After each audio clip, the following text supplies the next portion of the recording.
오늘은 제이미 더 덴티스트라는 웹사이트에서 스테판 커브라는 걸 찾았습니다. 여기 대해서 한번 보고요. 거기와 관련해서 COHL이라고 하는 또 웹사이트에서 좋은 내용을 찾아서 종합적으로 설명을 드릴게요. 스테판 커브는 입 안에 산도의 환경을 쉽게 보여주는 하나의 커브입니다. 산도는 pH로 표시가 되어지고 중성인 경우는 7이죠. 7보다 높으면 염기성이고 7보다 낮으면 산성, 내려가면 내려갈수록 강산성이 되고 올라가면 올라갈수록 강염기성, 강알칼리성이 되죠. 여기 파란색은 치아가 잘 녹지 않는 지대, 그래서 안전지대로 표시가 되어 있네요. 그리고 빨간색 pH 5.5 미만인 데는 치아가 녹기가 쉽다 해서 위험지대로 표시가 되어 있습니다. 5.5에서 7까지는 산성이더라도 그렇게 많이 녹는 지역은 아니다. 그리고 알칼리성도 치아가 녹지 않는다. 밑에 그래프는 하루의 시간이에요. 그래서 아침부터 11시, 12시까지의 시간이 있는데 어떤 것이 가장 크게 구강 내의 산도 증가에 기여를 하는지가 오늘 내용이고요. 왜 이것이 궁금하냐? 평생 입 안의 산도를 잘 조절해 나가면 치아 녹는 속도를 줄여 나갈 수 있죠. 치아 녹는 속도는 치아의 충치 속도와도 밀접한 관련이 있고 충치가 아니더라도 치아의 긁힘, 산에 의한 부식 속도를 줄여 나간다는 점에서는 굉장히 중요하죠. 산 부식의 결과로 치아 파절과 솔질에 의한 치아 손상도 같이 오거든요. Healthy Stefan Curve니까 치아를 잘 유지해 나갈 수 있는 생활 습관을 보여주는 스테판 커브입니다. 일단은 5.5 미만으로 한 번씩 내려갔다가 다시 올라가고 또 중성에 가깝게 유지가 됐다가 다시 한 번씩 내려가는데 5.5 미만으로 내려가는 횟수 그리고 하루 중에서의 시간을 줄여보자. 그게 목표죠. 그러면 아침을 먹고 나서 한번 5.5 미만으로 내려갔다가 다시 올라가는 거, 오전 간식을 먹고 나서는 내려갔다가 올라가고 점심 내려가고 또 간식 시간이 있으면 내려가고 그래서 내려갔다 올라갔다 하는데 그러면 내려가는 거는 왜 내려가고 올라가는 거는 왜 올라가냐? 음료수 중에서는 물을 제외한 거의 대부분의 음료수는 산이 들어있어요. 후토 프리미어 덴티스트라는 웹사이트에서 한번 볼까요? 스포츠 음료, 에너지 드링크, 다이어트 소다 뭐 이런 것들의 산도를 보여주는 차트입니다. 가장 산도가 높은 것은 배터리산이 pH가 1이죠. pH가 1. 그 다음에 물은 pH가 7. 이거는 중성에 해당한 것이고 레몬 주스가 한 2 정도 됩니다. 그러니까 아주 산이 높다. 그 다음 스포츠 에너지 드링크 소다가 이 부분에서 2.5에서 3.5 정도에 다 분포가 돼 있고요. 토마토 주스 4, 커피 5, 우유 6, 물은 7, 와인도 이 사이 어느 정도 있겠죠. 대부분은 산에서 벗어나지는 않는다. 그리고 물만이 중성이고 알칼리 쪽으로는 요즘에 알칼리 수로 나오기는 합니다. 예, 알칼리성 나오긴 하고 아마 밸런스를 유지하기 위해서 이제 그런 것들을 판매가 되는 것 같아요. 키스 브라운이라는 또 웹사이트에서 찾아봤습니다. 음식 소개의 산과 알칼리의 균형 잡기라는 내용인데요. 여기에 있는 것들은 산을 만드는 음식, 그리고 여기에 있는 것들은 알칼리성 음식. 산을 만든다는 거는요, 그 자체가 산이라기보다는 소다나 알코올 이런 것들은 그 자체에 산이 들어있죠. 그렇지만 설탕, 쿠키, 캔디, 그 다음에 핫도그, 햄버거 이런 종류들, 이런 종류들에는 탄수화물이 있잖아요. 탄수화물을 우리가 섭취를 해요.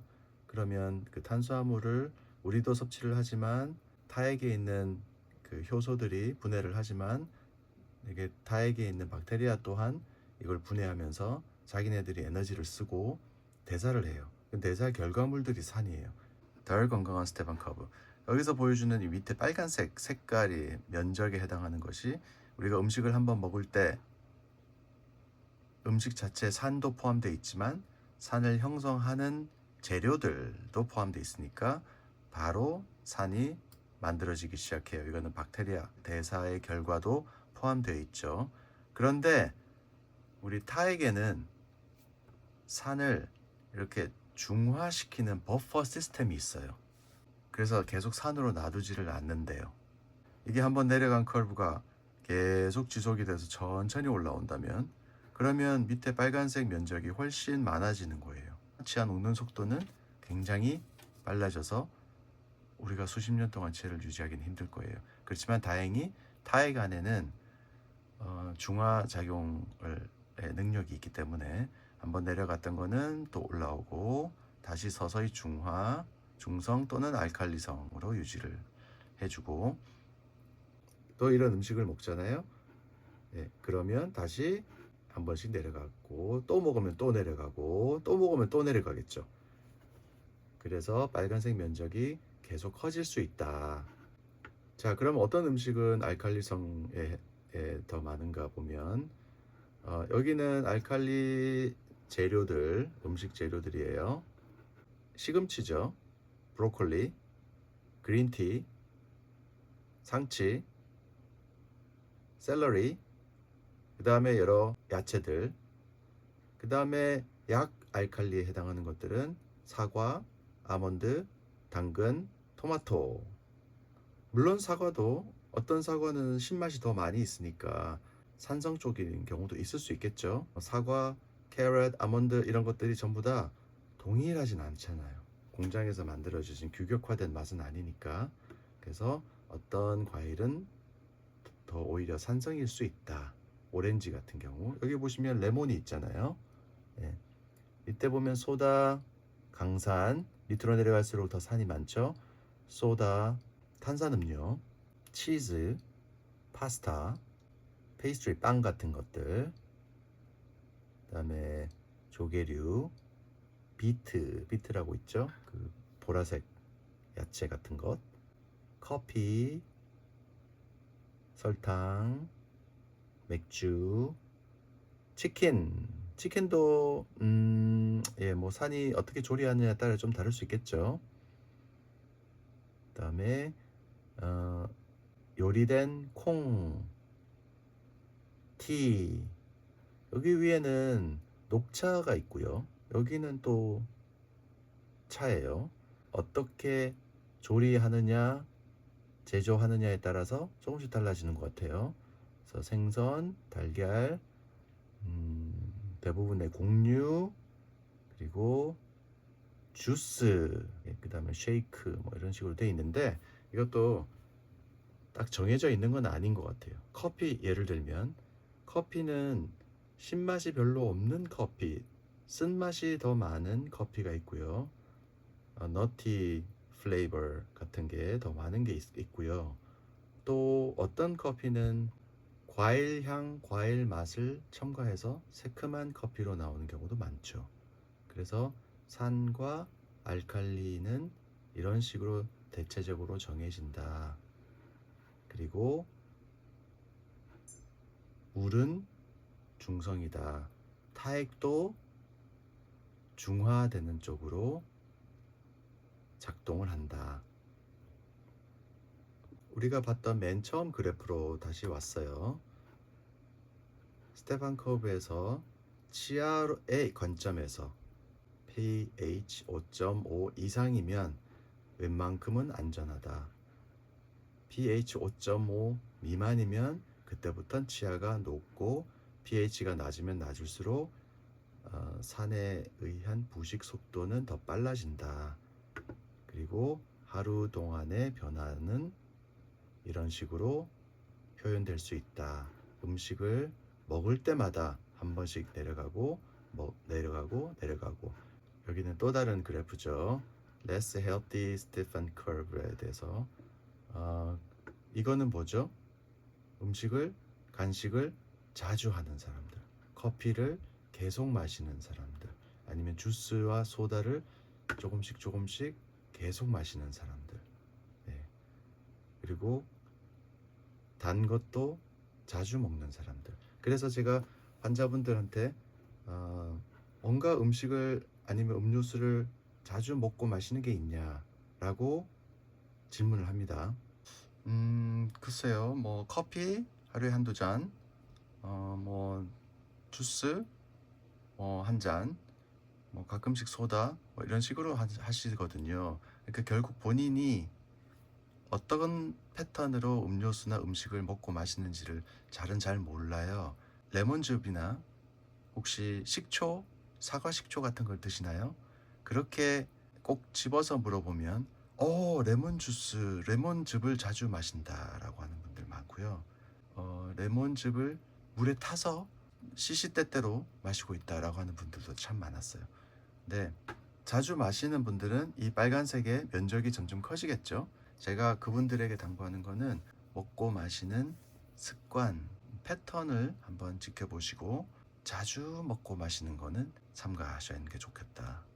치태 형성을 억제하는 데도 굉장한 효과가 있습니다. 치태가 줄면 잇몸 질환 예방에도 상당히 효과가 있어요. 흘러내려가는 것에는 잘 쌓이지 않잖아요. 치석이나 스테인 형성에 있어서도 굉장히 억제하는 효과가 있습니다.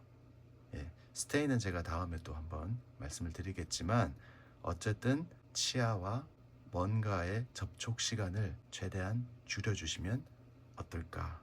그러면 충치 예방, 잇몸 질환 예방에 훨씬 도움이 되고요. 치아 긁힘, 쓸려 나감, 치아 파절, 산 부식 여러 면에서도 도움이 많이 될 겁니다. 그래서 바람직한 식습관은 치아에 있어서는 폐하 5.5 미만으로 내려가는 이 면적을 줄여주면 좋겠다. 그리고 연령이 점점 올라갈수록 타액의 분비량, 타액 분비 속도가 많이 줄어요. 그래서 연세 드신 분들은 입안이 점점 드라이해지죠.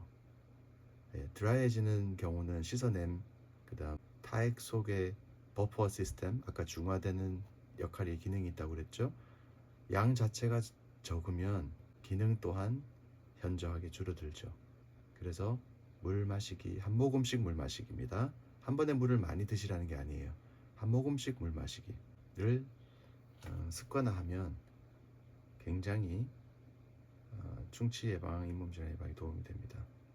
빵이나 초콜릿이나 아이스크림 같은 걸 먹고 한 5분 정도 지나잖아요. 혀 끝에 새큼한 맛을 느낄 수가 있죠.